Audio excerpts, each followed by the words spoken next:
On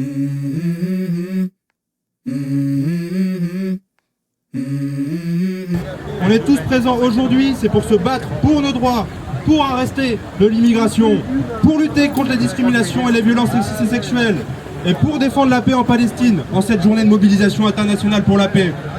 Face à la montée du racisme et de l'extrême droite, notre devoir est d'agir. Montrons à Macron que nous sommes là, toutes et tous, dans la rue, prêts à se battre pour nos droits.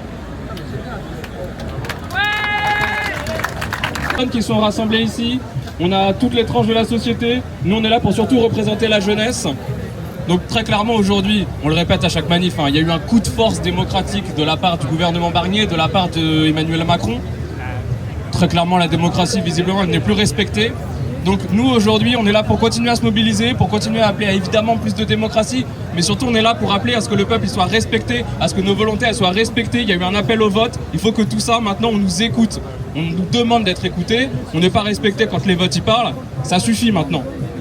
Donc nous on est pour s'organiser, on est pour que les jeunesses s'organisent, on est pour que tout le monde s'organise. En ce sens, aux jeunesses communistes, on organise un week-end de rentrée le week-end prochain avec des formations, avec des temps fraternels, avec tout ce que vous pouvez avoir. Alors on invite toute la jeunesse qui n'est pas encartée, ou même qui l'est d'ailleurs, à nous rejoindre sur ce week-end, à venir discuter avec nous, à venir parler politique.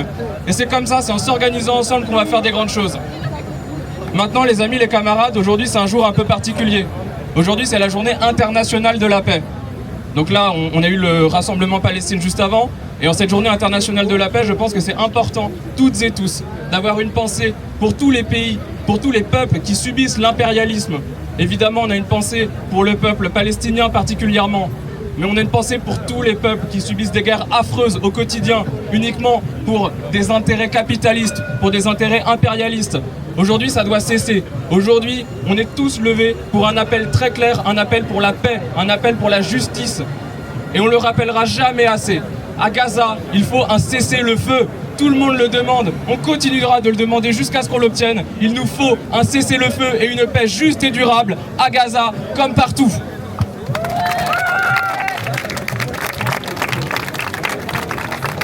Il est clair que la Constitution et la Ve République, héritées d'un coup d'État par De Gaulle, est aujourd'hui à l'agonie. La bête est blessée, mais la bête aujourd'hui viole la démocratie la plus élémentaire, réprime, emprisonne, interdit. Voilà la réalité de cette République qui n'en est pas une. Alors je crois que les choses ont été claires. Le verdict est simple. Macron dehors, Macron dégage. Il n'y a pas d'autre solution pour rétablir la démocratie. Macron dégage et le plus tôt sera le mieux. Et je conclurai en disant, pour ne pas être trop long, constituante souveraine, donnons la parole au peuple pour qu'il élise ses délégués révocables à tout instant. C'est ça la démocratie. C'est pas les Barnier, c'est pas les Macron, c'est pas tous ces gens-là qui aujourd'hui sont là avec le Front National, parce que la Macronie aujourd'hui, c'est tout à fait identique à la politique du Front National. Voilà la réalité. Et je dirais une dernière chose, il est temps, plus que temps, que la guerre s'arrête, parce que la guerre menace de se déployer dans tout le Moyen-Orient.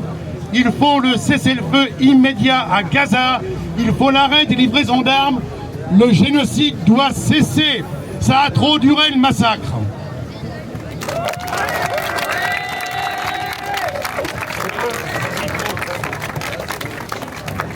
Pour remercier chaleureusement les organisations de la jeunesse qui sont ici présents, les organisations politiques, les syndicats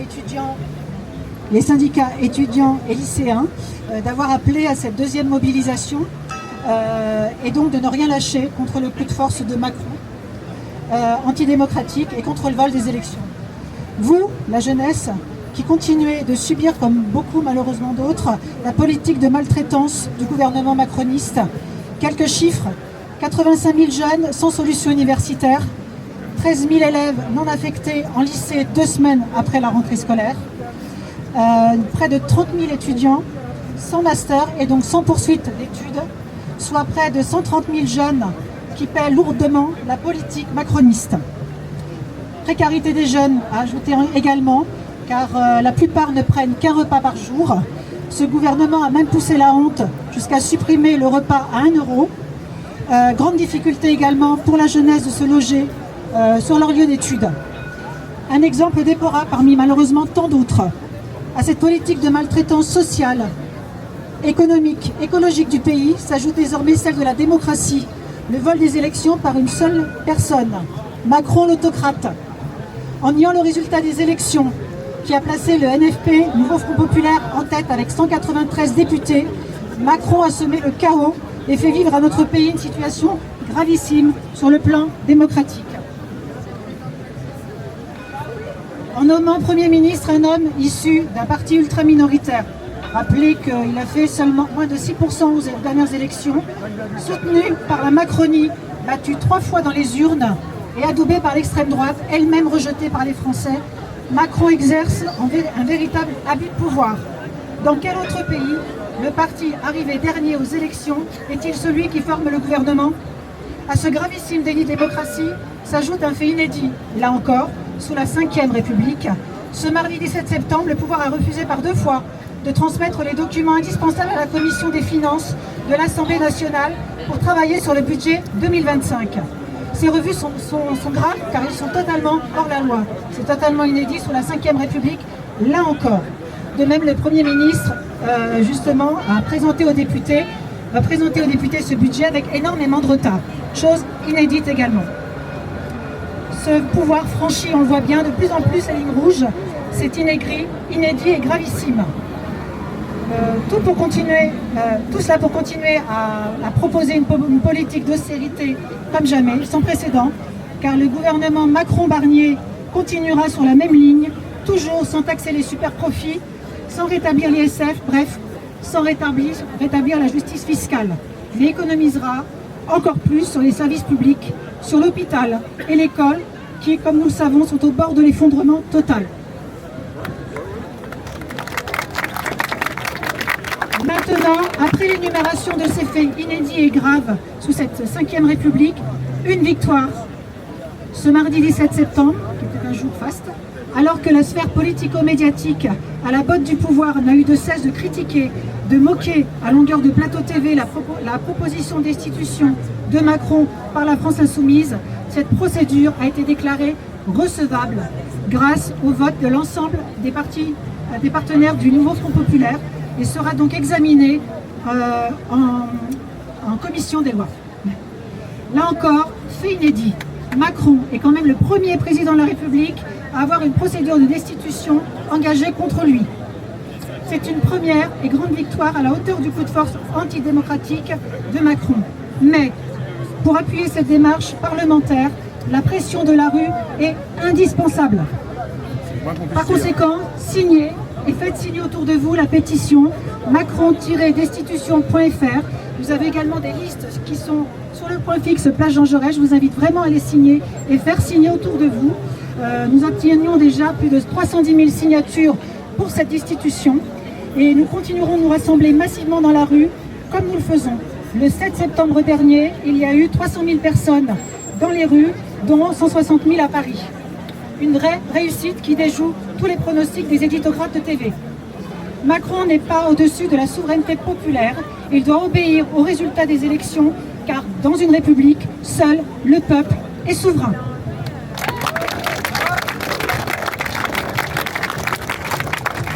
Merci tout le monde.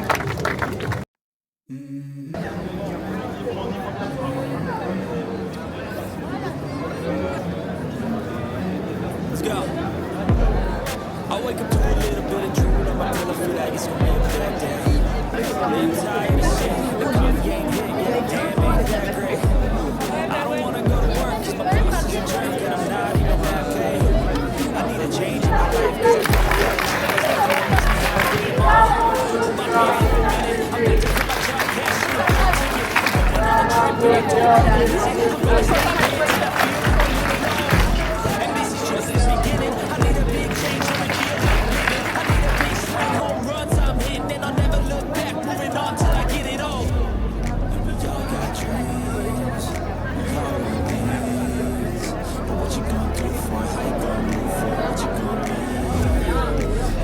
I'm not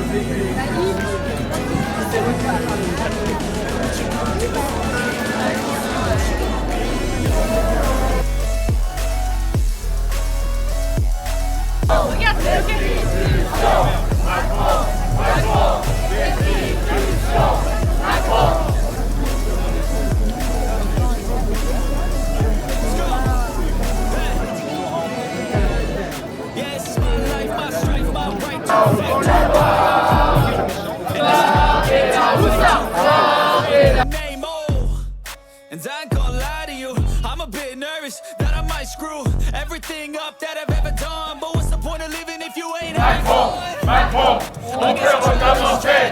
Oui, c'est, on a décapité.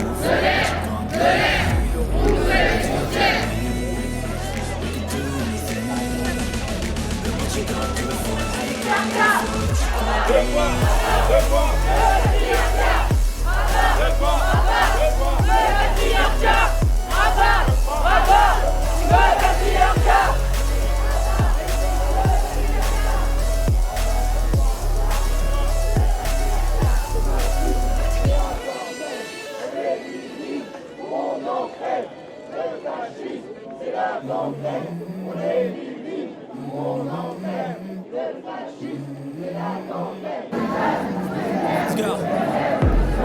I wake up to a little bit of trouble. I'm gonna feel like it's gonna be a bad day. Yeah, I'm tired of shit, but coffee ain't hitting that day. I go to work 'cause my boss is a jerk. I need to change my life 'cause I don't feel like there's nothing that makes me happy.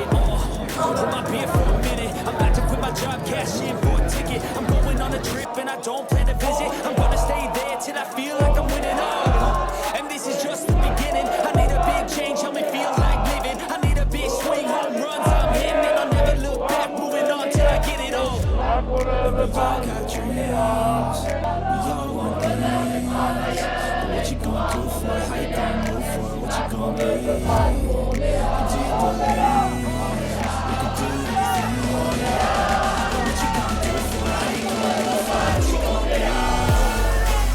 How you gonna move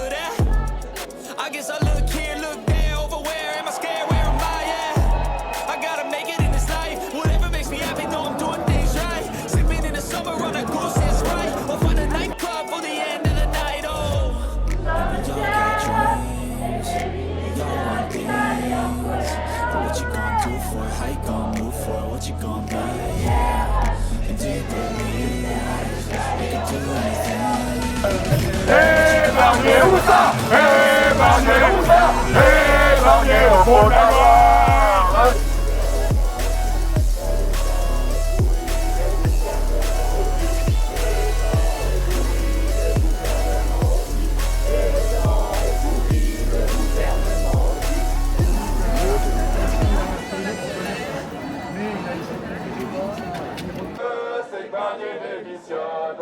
Nous, ce qu'on veut, c'est que Barnier démissionne. Nous, ce qu'on veut, c'est que Barnier démissionne. Nous, ce qu'on veut, c'est que Barnier démissionne.